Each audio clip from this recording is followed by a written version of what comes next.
Hi guys, and welcome back to my channel. So today I thought I would just give a quick kind of run through of my Garmin watches that I've had over the years. I am a Garmin girl. I think that was mainly influenced by my sister, who had a Garmin before I did, and then kind of looked up to my big sister and thought, well, if she likes a Garmin, then I'll have a Garmin, and I've kind of followed suit and haven't really changed. I think will always be a Garmin girl. That has quite a nice ring to it, actually, Garmin girl. If you want to pinch that, go ahead. So yeah, my 3 Garmin watches. So started off with the Garmin Forerunner 205. I was so pleased with this watch. I mean, it's so big on my little wrists. But yeah, I'm sure a lot of runners out there have had the Forerunner in this size. I think I got it in time for my first ever half marathon. It's either for my first half marathon or my second half marathon. I think I did get it for my first, which means I think I got it Christmas 2004. Yeah. And I think because I didn't know whether I would do a half marathon and never run again, I didn't want to spend a fortune. So I think my sister had the 305, which came with a heart rate monitor, but I was like, oh, I can't deal with heart rate or anything. And the 205 was much cheaper.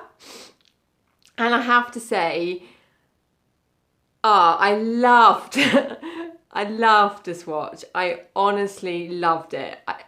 With any of my Garmin watches, I don't think I use them as much as I should or to their full potential. You know, I don't, plot routes on them. I don't, look at my stats that much. I don't time interval runs or anything. So, but yeah, my 205, I absolutely loved it. So this would have seen me, through my first half marathon, through my marathon or my marathon training. And I loved it because it was so easy to use, such a big screen, and just have so many fond memories of this. Really love it. It still works. I didn't stop using it because it didn't work. It's because I was given another watch. But yeah, it was just had a big clear screen. And I think I kept it really simple, but I think I remember one day I changed the screen so I could have like my average pace per mile, my pace per mile, and my distance and my time, I think. And I was like, oh, I think I was quite excited myself that I managed to program it.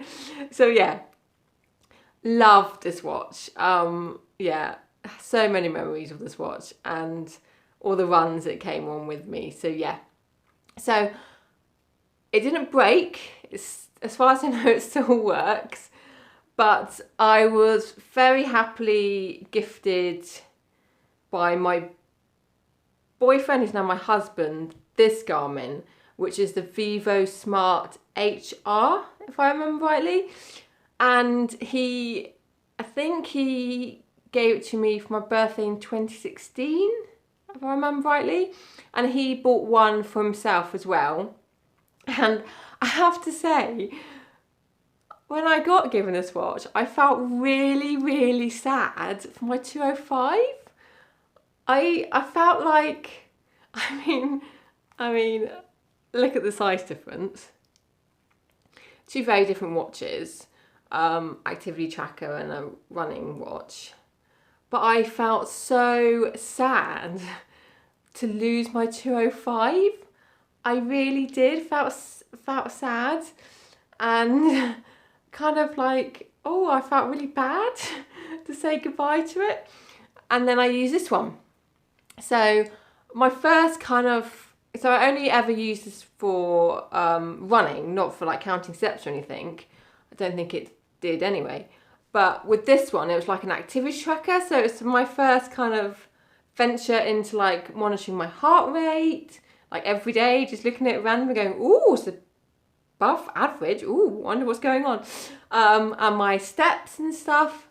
So it was really, and plus I was injured at the time, so we didn't use it for running. But it was my first outing really to wear an activity tracking watch.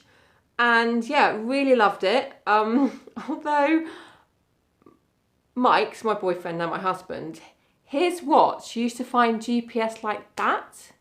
Whereas I would be standing out for like a good 10 minutes waiting for my GPS. Most of the time it would arrive eventually, but sometimes it didn't. I just had to go off for a run. So possibly should have sent it back, but no. Really enjoyed it. Only upgraded it because I did the Grizzly 20 miler last year, so 2019, and the battery died before the end. Even though I charged it like the night before, it died. So I think I did the Grizzly in about 4.5 hours and it died after about 4 hours. And I thought, oh, I'm in the London Marathon in a month's time. I can't possibly not have my London Marathon recorded, so I have to change.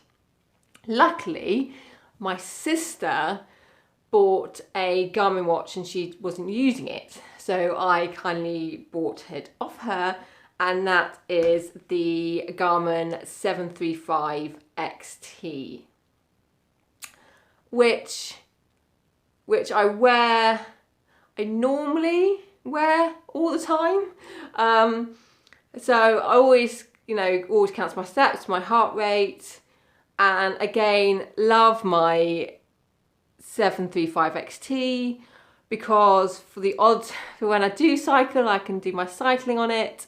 Of course, my runs, I can run indoors, I can run outdoors, I can cycle indoors, I can cycle outdoors.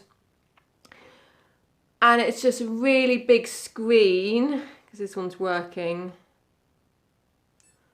So as you see, it's waiting for GPS, but it's a really big screen. If I skip GPS, really big screen on there. So there's the data fields that I do have on there.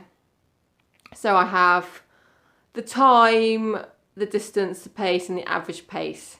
But definitely when I'm back super running again, I should really make sure that I kind of learn how to program intervals on it and stuff.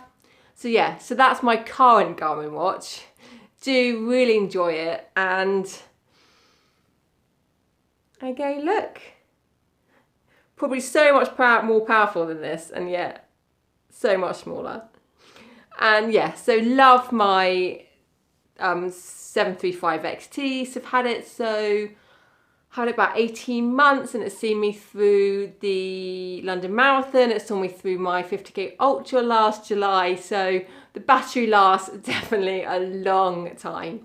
So yeah, that's just a little bit of run through of my 3 Garmin watches. Let me know in the comments below whether you're a Garmin person, what's your current Garmin watch, or if you're not a Garmin person, then let me know which watch you do use. As usual, if you like this video, give it a thumbs up, subscribe to my channel, and whenever you do, #KillingIt.